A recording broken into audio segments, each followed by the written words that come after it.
Sudah 78 tahun Indonesia merdeka, tapi ternyata kebebasan untuk menghirup udara sehat justru kian terbelenggu.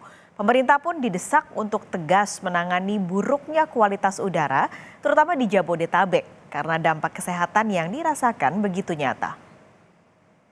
Buat kesehatan saya ini udah flu nih, udah seminggu saya. Jadi sakit tenggorokan, flu lah. Jadinya mulai timbul penyakit-penyakit baru kayak mulai batuk-batuk atau flu gitu. Presiden minta dalam waktu 1 minggu, ini ada langkah konkret karena Presiden sendiri sudah batuk katanya udah hampir 4 minggu. Bukan cuma warga, kesehatan Presiden juga ikut terdampak gara-gara polusi. Sudah berganti rezim kepemimpinan, tetapi buruknya kualitas udara di Jabodetabek tetap menjadi sorotan. Kini sejumlah pesohor bahkan vokal mengeluhkan kualitas udara di media sosial, seperti Adi MS hingga Chef Renata Muluk. Di salah satu tweetnya awal Agustus lalu, Renata menulis, "Saya yang sinus dan alergi rinitis paket lengkap cukup merasakan sendiri dan sudah tahu tanpa cek data. Tiap ada gejala-gejala, saya cek dan benar." Sambil mengunggah tangkapan layar kualitas udara dari aplikasi IQR yang menunjukkan angka sangat tidak sehat. Presiden menyebut, kualitas udara yang buruk akhir-akhir ini disebabkan oleh kemarau panjang 3 bulan terakhir, pembuangan emisi transportasi, aktivitas industri di Jabodetabek, terutama yang menggunakan batu bara. Seperti temuan Research Center for Research on Energy and Clean Air. Dari sumber gas yang bisa jadi itu berasal dari luar Jakarta. Misalnya, contohnya adalah industri dari sekitar Jakarta atau juga termasuk pembangkit PLT batubara. Karena kita temukan dari riset yang disajikan oleh Center of Research Energy and Clean Air itu menyatakan bahwa ternyata SOx dari industri PLT Suralaya yang ada jauh di Jakarta itu bisa sampai ke Jakarta pada musim-musim dan waktu-waktu tertentu. Namun temuan ini ditepis Menteri Lingkungan Hidup dan Kehutanan Siti Nurbaya Bakar. Menurut Siti, biang kerok polusi di Jabodetabek adalah emisi kendaraan bermotor. Pencemaran kualitas udaranya adalah kendaraan. Karena dalam catatan kita per 2022 itu ada 24,5 juta kendaraan bermotor dan 19,2 juta lebih itu sepeda motor. Confirm studinya PLN dengan KLHK bahwa dugaan polusi udara karena PLTU Suralaya itu kurang tepat.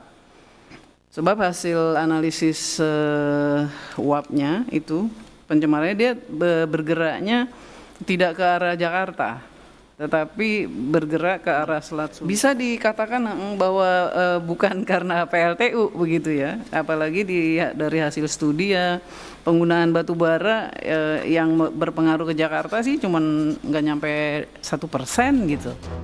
Kementerian Lingkungan Hidup dan Kehutanan pun akhirnya membentuk Satgas Pengendalian dan Supervisi Pencemaran Udara. Tugasnya mengidentifikasi sumber pencemaran termasuk pembangkit listrik serta lokasi yang diduga sering terjadi pembakaran secara terbuka.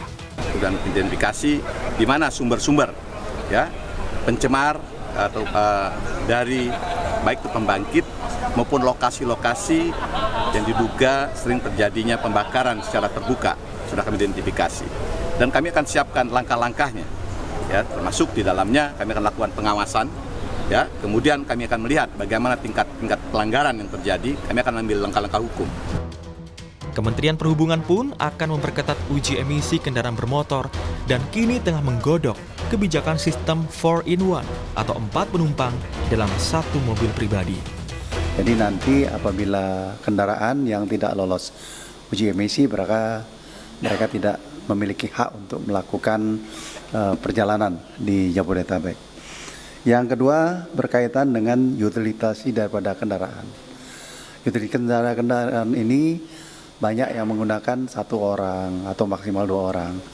Nah oleh karenanya dipertimbangkan untuk membuat 3-in-1 itu menjadi 4-in-1. Namun kebijakan 4-in-1 ini justru dinilai tidak efektif. Terus kemudian untuk 4-in-1 itu justru tidak direkomendasikan karena kita punya pengalaman untuk 3-in-1 kan tidak termasuk berhasil ya, sehingga itu tidak masuk dalam rekomendasi bahkan. Selain itu, Pemprov DKI Jakarta juga akan mulai menerapkan kebijakan bekerja dari rumah dengan kapasitas 50% selama 1 bulan bagi ASN Pemprov DKI Jakarta mulai 21 Agustus 2023. Selain untuk menekan polusi, kebijakan ini juga diambil untuk menekan angka kemacetan saat konferensi tingkat tinggi ASEAN digelar di Jakarta pada 5-7 September mendatang.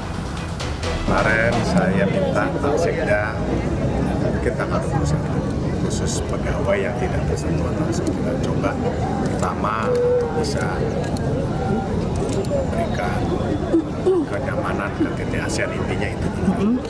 21 Agustus ini mulai. Itu untuk selama berapa lama? Ya rencana mungkin 1 bulan. Heru juga meminta agar kementerian lain bisa menerapkan kebijakan serupa. Namun tidak demikian untuk perusahaan swasta. Kebijakan work from home hanya sebatas imbauan. Sejumlah sekolah di sekitar venue acara juga akan diminta melaksanakan pembelajaran jarak jauh atau PJJ secara daring khusus pada tanggal 4 hingga 7 September. Guru dan tenaga pendidik hadir 100%, namun hanya 50% siswa yang boleh datang ke sekolah. Kebijakan sekolah PJJ ini hanya berlaku untuk sekolah yang berada di kawasan Tamrin, Sudirman, Tanah Abang, Kuningan, dan Menteng, Jakarta. Namun kebijakan work from home untuk menekan polusi ini diragukan Asosiasi Pengusaha Jakarta.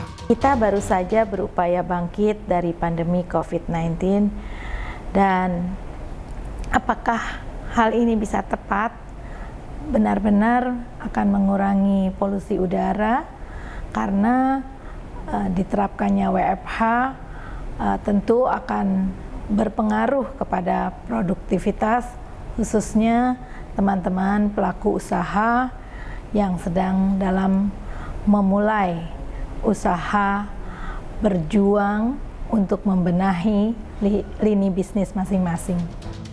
Menurut WHO, polusi bisa mengancam kesehatan. Tidak hanya bisa mengakibatkan iritasi mata, hidung, dan tenggorokan, polusi juga menyebabkan penyakit jantung, gangguan pada hati, darah, dan limpa, asma dan kerusakan fungsi paru, gangguan sistem reproduksi, sakit kepala dan kecemasan, gangguan sistem saraf pusat, hingga kanker paru, dan penyakit paru obstruktif kronis.